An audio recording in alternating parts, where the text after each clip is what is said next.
Welcome to another awesome episode of Behind the Anvil. I'm yours, truly. You know me, Michael Peterson, Late Smith, whatever you want to call me, but late for dinner.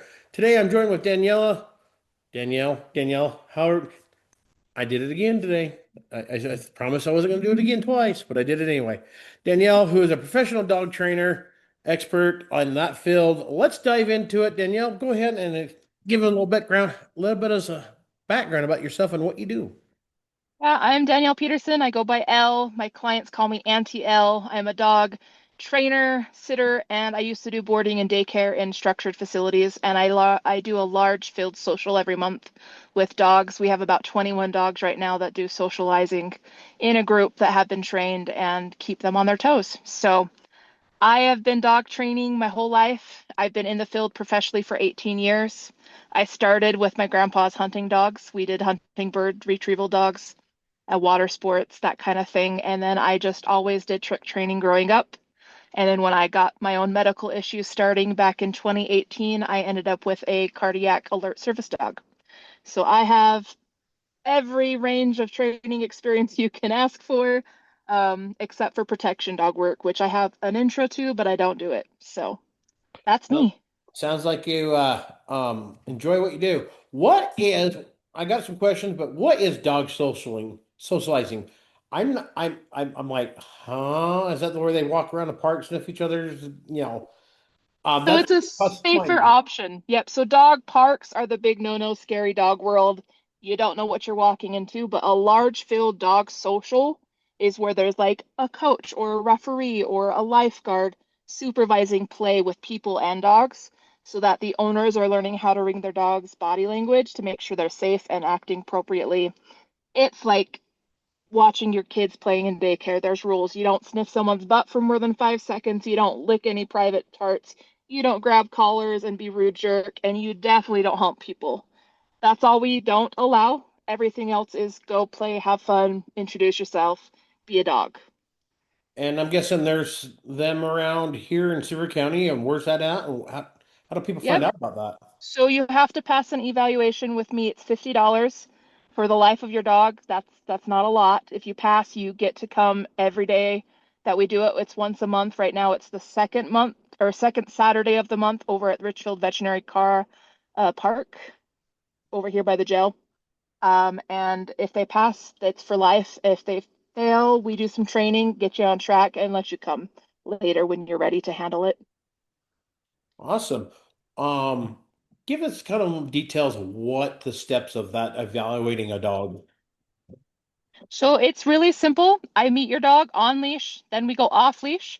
I introduce my two dogs who are very good gauges of play. They've got one really playful one and one not so playful one who will tell you to back off if you're too pushy. But she'll tell me if she needs to give this dog space if they're uncomfortable, if I already don't see it, which I usually do. But she's a good backup to verify that I'm doing it right. Make sure that they can handle being with a stranger, be with stranger dogs, and that they'll act appropriately. If they can be called off, if they can handle the excitement, if they can handle any fear that they have with people or dogs, I can kind of gauge if they need more help with that or not, and then if they need a muzzle or not. Some dogs are just dumb and eat poop. Some dogs just eat rocks and they have to have surgery, so muzzles it is. Other dogs, it's because that 1% of fear will turn into a bite, and we just make sure everybody's safe and social. So, what is one of the most common mistakes that you see dog owners make from all different levels? Let's just say in your world, right there. What is some of the most common mistakes? Oh, the biggest mistake I get is universally they think the dog knows what they want them to do, and they don't speak dog, and the dog doesn't speak human, so there's just a misconception of what they really want. Oh, are we frozen? Well, you're back on it now. So, are you through AT&T? Oh, no, I'm not actually. Okay, because they've been having troubles over there. Gotta love that dumpster. Um, Yeah, they do. so, I'm actually hooked up to Wi-Fi, so I'm really weird that we're cutting out right now. But did you get that last one? sort of. You're frozen up again. Maybe not. Maybe I have to move I can again. hear you. There you are. Where you had your phone at first worked real good. Let's stay right there. Don't move. Just kind of, raise the arm. Not moving. Antenna. Yep, right. Antenna move. That was the Hey, usual got it. youngest kid in the house We're back in the here. We're back. antennas. Oh no. I'm not liking your Wi-Fi. I'm full bars. That's weird. Well, it's the I know. service itself. So, all right. Richfield is funny. Um, shit. Let's just move on. Speaking dogs. They don't speak dog, and the dog doesn't speak human. So communication is the biggest problem. Yeah. And I've got a healer. I've had him for the last 6 years now, going on 6 years. The first time I ever had a healer, and I'll tell you what, one of the best damn dogs I've ever had. It originally started out as Daisy's dog. Well, Daisy was only here part-time. Guess whose dog it is? Mine. Then we got Yep. another dog, a mix. One of these siblings got tested, DNA tested, and it's 100% Reaver. It's kind of different. I go through the chart of different dogs, and it comes out 100% Reaver because there's a lot of retrievers in there. Um, it's been cool to watch his personality coming out of that puppy and then chewing phases from hell. There's He's packing logs around my out of my firewood pile about this big around and chewing half of them in half. So I'm like, hey, it could be worse. Could be. It really could be. I went and got some bones from him from the butcher place, so he's really loving those. So far, he hasn't scattered more stuff around, but Good. he has been doing good about trimming some of my bushes off that are hanging over. He's been, hey, tear it up, bud. Daisy gets to clean up after your mess. So, Perfect. Trimming trees and keeping the wood pile down. Got it. He's all got a right. job. Another quick question: if somebody just brought a home a new puppy, what are the first things they should focus on and why?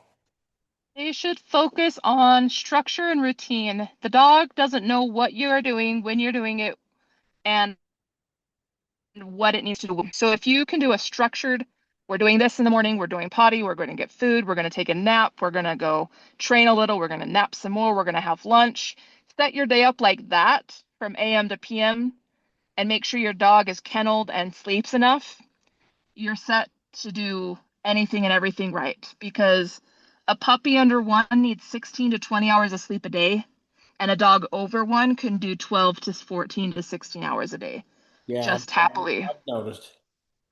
So we get them too hyper. We cause a lot of the problems. Not giving them any downtime in between all of our chaos really makes them neurotic, hyperactive, OCD. It causes problems. So a structured and a routine to start you off will give you success. Yeah, that's one thing I've kind of noticed when Daisy's on a certain schedule when she goes to her room and everything, and she's been doing band prep band for the games and such. So he's not home at about 8 o'clock. He's pants around, dude, just lay right here. You're fine, or go to bed. So Yep.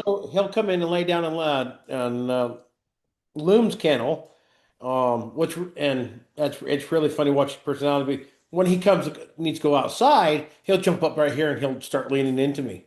He'd be like, dude, Communicating. I gotta go. Let's dude, go. hey, I want to go outside. He'd get right here you want to go outside? And boom, to the door. So it's quite funny. Loom has figured out how to spell. Ooh, yeah. Good dog. If you say certain things like ride, was like that we started spelling it out. Let's Um, go. yeah, if I go RID, and then, this is his shit and wants to go. So he's learned how to spell. Um, the Dogs are smart. They can spell, they can count, they can listen, they can learn. They can learn a lot. It just depends on how you give it to them and how you enforce or reward it to instill the behavior. what is your favorite part about dog training? You've been in it for years. What is one of your most favorite parts when you're like, yes, I get to do this? Honestly, it's aggressive behavioral management is my favorite bread and butter. I come in, assess the situation, I help them learn why their dog's the way they are and give them the basics on how to rearrange and manage it. Not fix it, because if there's an aggressive dog and they're truly aggressive, you can't fix that. You can manage it and control it the best you can, but you're always on guard and it will always be a risk. But my favorite part is to see the dogs open up, learn, and trust people and their people. Because they're like, they should trust their owners, right? No, they don't. There's some communication. Someone's not taking control of the situation. They put themselves in control and they're making the wrong decisions. So I love watching them learn that process and become a whole new dog. I have two right now that I'm training. They fought around Christmas, injured each other. There's a pit bull and a boxer, and they've been adopted and they love them. They don't want to get rid of them. They could not be in the same room together. They could not walk on leash together. They could not be out with dad alone because they both favor dad and they would fight over dad's attention. So they're kenneled separately. They have different routines. They don't get out together at all. They don't like other people. They don't like other dogs. We're on week 6 right now of an 8-week program. The most aggressive pit bull dog who was trained to guard their house and a car, who was just taught by a really bad human, he got out with 3 new dogs, never had a problem with them. Socialized with a muzzle and without a muzzle. And the guy's mom, who's never had a good experience with a dog, put him on leash and walked him around their yard with no barking, no pulling, no lunging, no freaking out, and just trusted her to walk him. It was so amazing to see the video reports that I got from these two people and just to see these dogs become open to the world and trusting people that they normally wouldn't trust. So that's my favorite part, is just developing that trust with a dog who's never had it before. I like that. Yeah, with him, I didn't really want to get a dog. I'm like, yeah, but it's been a good happening with him. Getting this puppy and everything. He was kind of at first was he'd bounce back and forth with Daisy. Now he's here full time and everything because so had to do that disciplinary. Hey, the older dog, pup, old bull, young bull. When the pup get a lot out of his hand, I'd let Loom teach him, hey, don't do it. And then, but when Loom would get out of hand, I'd correct him, and he's like, oh, sorry, Dad, sorry. He knows when They he's. just need structure and rules and boundaries because that's how they'll thrive. Yep. If they just know exactly what's allowed, they'll thrive. Um, one of the things the Loom's obsessed with is having a ball. He throw the ball. He's like, throw the ball, throw the ball. I'll be in my shop working in the forge. Next thing I know, I can see a corner of my eye, a ball go rolling across the floor, and he'd be like, please, please, please. So, and the pup's picking it up too. He's funny. He'll if you don't throw it, he'll run out there and he'll come bounding back and start whining and start shaking. It's hilarious. So Oh yeah. far, I've been pretty good at I mean, they're well mannered. I mean, when anybody shows up, he's all bark, bark, bark, and it's like, you be nice, friendly person. And he'll sniff him. Oh, okay, you smell good. And runs off or wants pets and all. Um, I think one of the things I kind of see, and I've seen over. There's certain dogs yeah, they're cool to have and everything. But honestly, huskies, they're great dogs, but not great for like Phoenix, Arizona, or in the hot states. I really wish people would research that because they do not do well in heat. Um, I watch these videos. I'm sure you've seen it. The people calling in people that's got huskies. They're up in like northern states and it's snowing. Dogs out there like, what? I'm not coming in. Hi, Linda. I'm out here staying cool. See ya. Right? Um, so when you're picking a dog, should you really pick the dog for the region and kind of what you're going to be doing? Healers are great dogs. People are picking up healers left and right. They're a cow dog. They're a working dog. Believe me, I don't think people understand what they're getting in with healers. Now, They I've don't. been They around don't. healers on and off my life. Never had one. I definitely do it to get another one. That's for damn sure. Um, Yeah. So honestly, I do something that I call a consult for adoption or a consult to pick. A lot of people don't do that. They get the dog after problems have already been home and started and they want to get rid of the dog, or someone's getting ready to kill the dog. That's when I usually get called. But I do consults before you even get a dog. I do the family meetup. What do you want? What do you need? What are your don'ts and what are your do's? We pick the dog based on your family can and can'ts, your schedule, and where you live and your style. If you're traveling all the time, you can't get a high maintenance dog who's not okay in kennels, who can't be trained in a boarding facility, in a kennel, in a crate for long term. If they're not social, you can't get a dog and drop them off at daycare and say bye. You gotta pick a dog for you and your lifestyle. And you also gotta pick a dog based on grooming habits and the care that you can give them. If you can't brush a dog 40 minutes every day for a poodle, you shouldn't get a poodle. If you can't give good food and check on allergies and stuff, don't get a boxer. The farts will gas you out and their allergies will bleed you dry with vet visits. Huskies, don't do that if you live in Vegas. You'll be indoor dog parks wasting all your money and you'll shave that dog and their coat will never grow back and you'll be like, what did I do? It definitely is not I want this dog because it's cute. Get the dog because it's practical and you guys can manage it, and then we go get you a dog. We do a lot of rescue rehabs. We do a lot of breeders. I had a guy I just told I couldn't work with him because he wanted a Rottweiler because they were badass dogs, and he wanted a scary ass dog. And I said, no, I'm not helping you to get a Rottweiler because of that reason. So we talked. I gave him my whole spiel for free. It was a 45-minute call for free because I was like, you need help. And it's normally a $200 lesson class that we do for this. And he's like, "Oh, so I should get a boxer or a Shih Tzu?"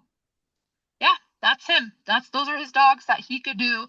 He can manage. He's had before, or he likes because of X, Y, and Z. Like we got it down to the nitty gritty, and those are the dogs he should have. Nice. I He like that. wasn't very happy with it, but like in the end, he goes, "I get it though. I get it." And education is key on a lot of things. Knowledge is power. One thing kind of I don't people taking these dogs and they go in and get them perm and their hair cut certain ways and hair dyes and everything. Like really? I mean that's just I get it. It's your dog. I don't have to say it on it, but God, I mean just I think that's animal cruelty in my aspect. But I grew up on a farm. I farm dogs, hunting dogs. Mhm. One of the best hunting dogs I ever had was a German Shepherd. I, we're not exactly sure what else he was mixed with. He was definitely a shorter one. DNA testing wasn't back then. He's been gone oh God, he's been gone for a long time now, 20 years. Had him Yep. for like 15 years. A damn good dog. Um, One of those rangy mutts that was terrorizing the local neighborhood, and the dog catcher went out there and picked him up and everything. Come back and told my mom, "You need to take that dog home." My mom's imagined this vicious killer dog. It was a 4-month-old pup. Yeah. Yep. We ended up adopting him, and it was one of the best dogs. Easy to train. One of those he messed in the house once. Did the old rub the nose? No. Take him outside. Until he got some health issues, he never had any accident in the house ever since. Uh-oh, did we freeze? Oh no. Can you hear me? I'm just gonna wait because you froze. I didn't move, I promise. Okay, there you are. There we go.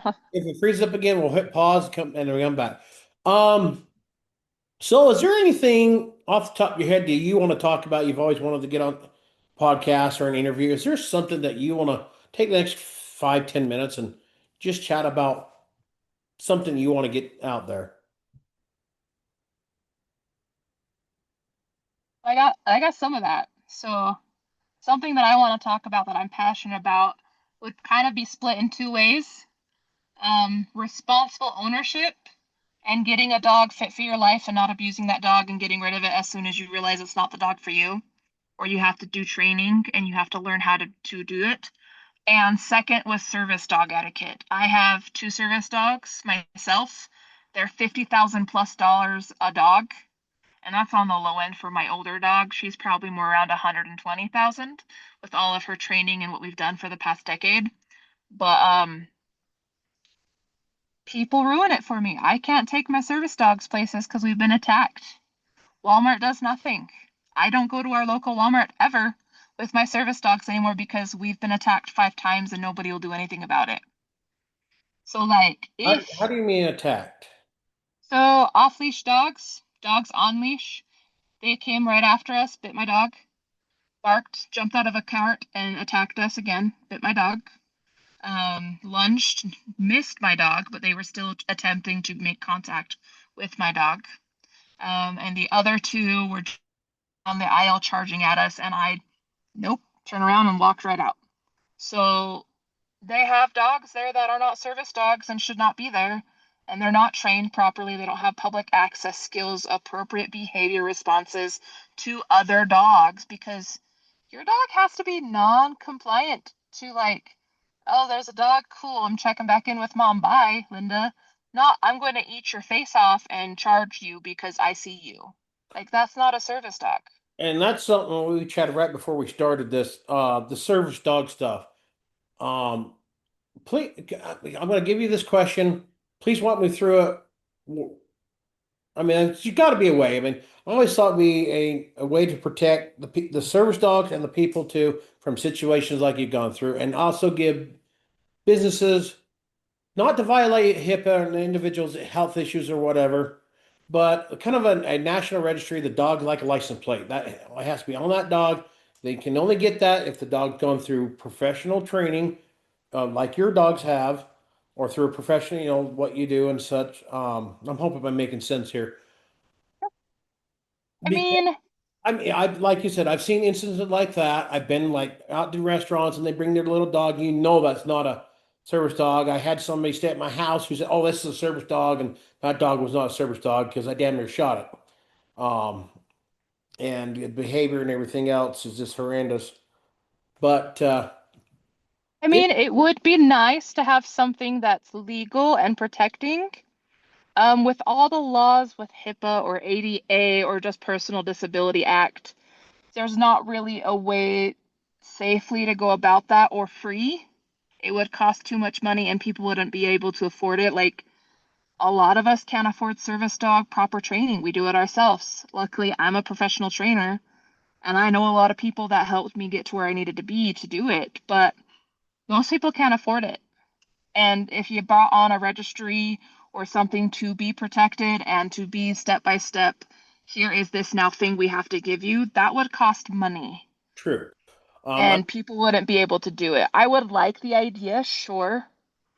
Feasibly, it's not possible, but what they do have that is legal for businesses and people who own retail shops to protect themselves is, of course, the ADA.org. It's a website, gives you all this information, and everyone can ask two questions.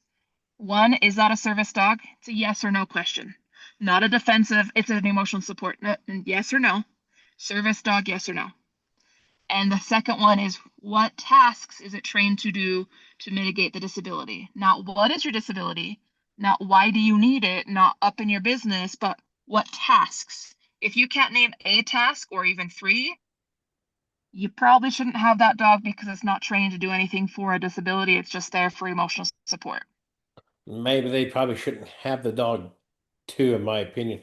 But again, I'm a libertarian of freedom, but I visit with people like you, and I know other people. I know a couple of charities that put thousands of dollars in, try to match for our veterans, first responders, all levels. I was in Primary Children's Hospital with my daughter for 2 months. They have awesome service dogs there that come in and comfort and everything else. They brought the one dog up to my daughter's room, and her heart rate was up a little bit. That dog just laid by her. We kind of put her hand on her. My daughter's heart rate went back to normal. The Just therapy dogs are amazing tools and they go to hospitals and schools. Coda is retiring from service dog work and is going into therapy dog work because she passes everything off with flying colors. We have done school and care center appointments and hospital appointments, and they're amazing. They can't do public access, so I don't work her as one or the other in the same day or at the same time. And therapy dogs, you have to pay money for. They have to have a tag or a vest. They are specially trained to be social, but to also be okay in public and have bladder control and things like this and not be mouthy or jumpy or grooming capabilities have to be top notch for therapy dog work too. But service dogs, they don't have to be vested. You don't have to buy tags. Like that's the problem. My service dog could walk in with me without a leash and we'd get yelled at. People just don't know what the rules are. And if we just, I used to teach a class in the valley. Every business that wanted to come could talk to me about it. I had a lot of rental units come down and talk to me about what the laws are, what's required as a service dog or I was just not, going to what ask the you about. training they go through. And Uh, I would love to teach that class more. I just don't have any interest where we're so small. People don't come out to discuss it. They just think they know, or they ignore it and just say we're not going to even acknowledge it. That's Yeah. not helpful. That's not educational.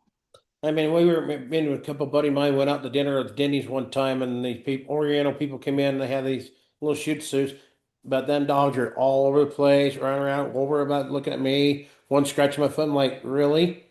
I said, Mm-hmm. they, of course, didn't hardly speak a lick of English. Told the waitress, says, like, there are dogs over here. It's like, I'm gonna. We hadn't even had our food. It says, just get our food to go. We're not gonna stay here. Dogs pawing everything, barking. It was just. They're like, well, we don't really know what to do. It says you do have a right to, like you said. Again, would you run that past the two questions again? Yeah, is that a service dog? It's a yes or no. And what tasks does it mitigate for your disability? Not what your disability is, but what tasks is it trained to perform? If a dog is not controlled by the owner, off leash or on leash, if they're wandering, they're not doing their job with their owner.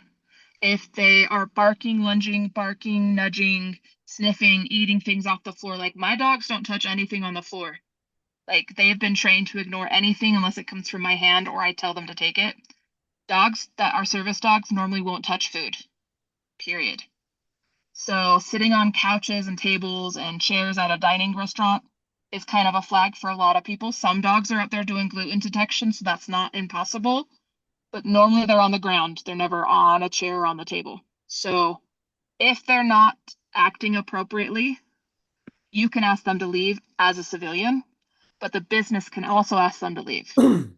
So, and I don't think a lot of people, but I have noticed on a couple places, big name, I don't know what, Ventures First Stop kind of places. They've got big signs up now, and I think they're finally.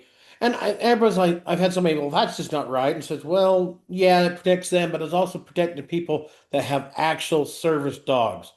I wish our legislation, I would say it'd have to be on a federal level, and the state could have a little bit of input. That was something that needs to be debated on. Hey, how can we work that? How can we protect the individual's rights? And write it in the law, make it free. I mean, they really Yep. could. And I would be willing to. I mean, that would be worthy tax dollars going to, other than Yes, I agree. foreign countries or anything else. Try not to get too political, but That's fair.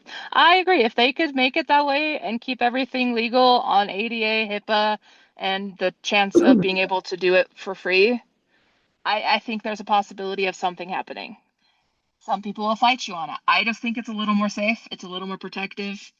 But I, again, have been kicked out of 3 businesses in Richfield that I won't name because they didn't know the service dog law, they had allergies they complained about, or they had a fear. All of those are reasonable excuses, but they're not legal excuses to discriminate or kick me out. yeah. I could have sued all 3. I'm not that type of person. I went back and tried to educate. Even without my service dog with a heart condition, I went back to try to confront and educate people, and 2 of them didn't give a rat's ass. The other one was awesome and learned some things and welcomed me back anytime and apologized. Like, and just educate and be open-minded. and I think that I mean I would love to see that, and that's why I say, hey, this needs to be done. One to protect you for people that need, there's people that have seizure dogs. I've watched videos on their training and everything else, and it's just like that. It's absolutely damn amazing. There's a lot of work that goes from this pup from the time it's ready to start training on up to being placed with its human. Yep. Um, so I just So, fun story. go I'm going to ahead. give you a little of info you haven't asked, and I don't feel pressured in any way to give this information, but my most expensive dog is a cardiac alert dog. I pass out. My heart rate goes into the 280s and then drops in the 40s, and I pass out. So, like, bending over will cause me to get dizzy, hence why I have my second dog for mobility aid help, so I don't bend down and pass out. My other dog will tell me to sit down if I'm standing or shopping or walking, to sit down before I pass out. If I don't have her, I have a risk of fall and head injury again. I've already had a TBI in a car accident. I've lost my memory before. I fall again, I could have more damage. Like, she does so much for me and has been trained. That's why I say she's more than a $120,000 dog. Like, to do the heart detection, blood sugar, seizure alert, any of that, It is so important. You can't distract a dog. That goes to another story. Sorry, I probably Hey, go ahead. digress. But That's I go to Home Depot and train other dogs and my dog too for their days off, and I've been barked at by families who follow me and my dogs and bark at them as I'm training service dogs, and I tell them, "Hey, I'm training a service dog. Could you please go away? Please stop that. That's inappropriate. You're distracting my dog. That could kill me." And they just laugh. People just don't understand what they're doing when they interrupt a service dog. I learned that hard lesson years ago on a blind eye seeing dog, and I just reached over and patted it. I was in sixth grade or something. Didn't even think. And the gal, how the hell she's completely blind. How she knew I pet her dog? She's like, "Please don't do that," and this is why. And I've learned that. Remember that lesson um, since the sixth grade. Yep. I think people who have service dogs who are willing to educate and not be rude about it are the most beneficial because people will learn, or they won't, but they have that interaction where they can think back on it. But a lot of us with our disabilities don't have the option or the opportunity to engage with conversation because that's probably a trigger or a stressor, or they're blind, deaf, or can't talk. But like, it's not appropriate to ask people their disability. But if we're like, hey, she's doing this for me, please don't interrupt, listen, respect it, and say sorry, or just walk away. Like, I'll take either. And then people like they get defensive, and I think would it be fair to say people like you and other people and veterans and such that I've noticed got a little defensive on. Is that because of all the imitation service dogs and they've always had to be fun? So if we could start that conversation and have that debate with people and educate, and honestly, I think it really ought to be a school program nationwide. It's since we got to I'm have trying. That's so. in the works. Yep, I've talked to the school district. We're trying to get therapy dogs in, but I want to do education about the three different types and working classes and what you can and can't interact with and what to look for and not to look for, just so they're aware. Like, kids shouldn't pet a dog, period, unless you ask the owner anyway for And that should be safety. any dog, really. Any dog, any level, just not your dog, don't pet it. If it's a strange dog, don't go up and pet it. If it's on a leash or even on a tool, don't pet it. Like, I do this with my doctor's offices when I go in and they say, your dog is amazing. I've never seen such a dog before. I'm like, she's a licensed trained service dog. You probably have seen fakes in here before. And they're like, oh, we know it, but we can't do anything about it. So I tell them. But the analogy that I have when the office staff even goes, can I pet your dog? I go, blank face, do you want to pet someone else's walker, air tank, or wheelchair? That's Huh? what she is. Yeah. And then to Why go in. would I pet an air tank or a wheel walker or wheelchair? Why would you pet my dog who's doing a task for me? Yep. And They then go, oh, and that's then right. break into that conversation. I see that's a funny way to do it. So I think we got you for another 10 minutes here, so we'll kind of wrap things up. Yeah. Um, I got one more question here. Where did it go? Um, so going forward with, not only for dog owners, business owners, or anything, what's some of the best pieces of advice for dog owners and businesses alike in the area we're talking about right now? Should they know? Absolutely should know. Educate yourself before you even get a dog or think about getting a dog. Call a trainer, call a professional, a behaviorist, a breeder.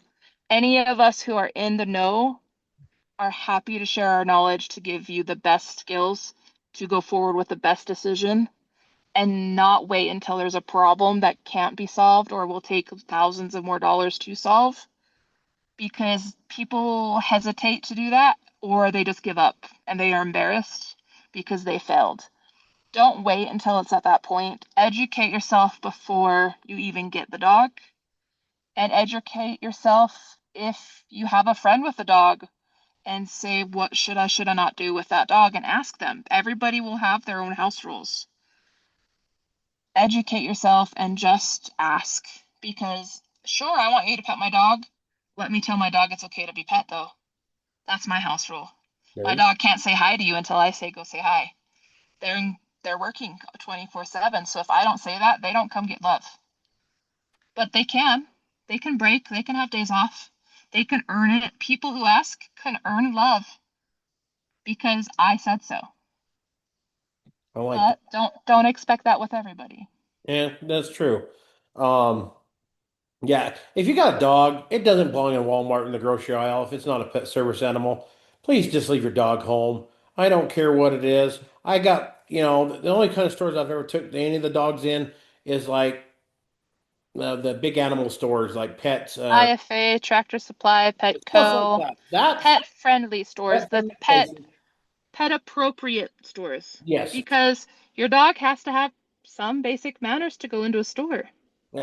and we have in Sevier County a countywide leash law, and Hmm. same with our towns.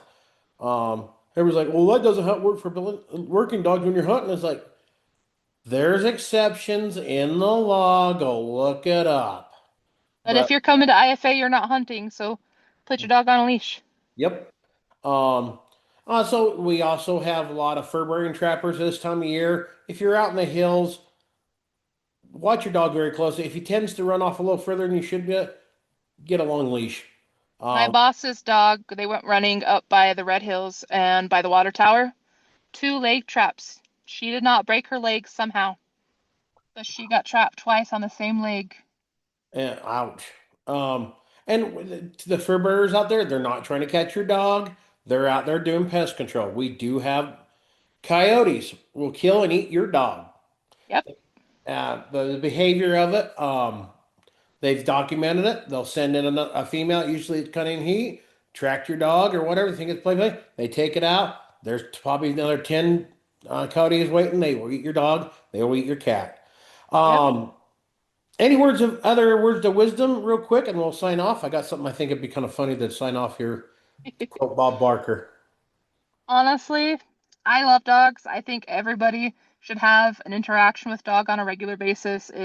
It's helpful on so many levels. So if you have a friend with a dog, go visit them. If you can't get a dog, don't worry, go visit the pound. Go do some shelter volunteer work. Just educate yourself and be responsible around dogs, and dogs will give you tenfold every time. Oh, another quick question. It popped in my head. Is there charities to help people in certain walks of life of all levels to help them when there's really a truly medical need for a service dog? Are there charities? Where's those resources to find? Yes, it's there's a lot of scams out there. There are a lot of fake people out there. Honestly, Google's not your best answer, but it kind of is. It depends on what state you're in, what's available, what county, what the funds and grants are. But I would say find a trainer that you trust because they probably have three or four or five of those on speed dial. I Nice. know three. I won't name them here yet because I haven't got permission to, but they're private owned, they're nonprofits, and they help certain people. Some foundations only help seizure alerts, some do diabetic, some do all, some are vet specific. Get involved with a trainer. If you don't know a trainer, call me. I would love to chat. I would love to hook people up with the right connection to get the help they need. I'm doing a few service dog training right now, but I'm a self-serve train you to train your dog. It's longer, but it's cheaper, but you have to do the work. And if you're physically, mentally not able, it's not the right choice. But there are other places who do it all for you. They cost upwards to $50,000. But some places will pay for that. So grants, fundraisers, all of that are possibilities. And some places just have a really long list if you want to get on it for a free dog. So they're Awesome. out there. Just call me. Awesome. Well, where can they find you? I mean, that podcast is on Spotify, Apple, everywhere. So drop your socials. Where can they find you and send you email? Right now, best place is Facebook. I'm Auntie L's Doghouse. I have my cartoon picture with my two dogs on it. You can't miss it. I'll also give out my work number. It's easy to call me. I'm available almost 24/7. If you call, I'll probably answer, which is weird because business owners don't answer their phone 100% of the time unless you're a small business owner. So my number is 435-253-0234. Text or call. If I don't answer right away, I'll respond with the next business day. Awesome. And they can probably find that all on your business page on Yep, Facebook. it's on Google, Auntie L's Doghouse, Facebook, everywhere. Awesome. All right. Well, hey, this is a short podcast. Is there anything else you can think of? Nope. Dog Awesome. people are my people. Call me. Just like the Price is Right, Bob Barker. Hey, make sure your pets are spayed and neutered. Probably some of your politicians too. Probably. Right? Hey, appreciate your time. That was awesome. That you answered kind of what my question about, hey, how can we do this? That's a conversation we'll have to have nationally and a good, healthy debate on how we can work that, protect the work that goes into these dogs and try to get people from abusing it and protect those who need them. Um, Thank you, Danielle, for your time. That was fun. Um, Anytime. Thanks for having me. Thanks for Hey, reaching out. again, I appreciate it. Well, maybe next time we'll get you on a little bit longer and dive into some more. For Let's do now, it. hey, stay sharp, America. Remember, Jesus Christ is our King, Lord, and Savior. Stay on real quick.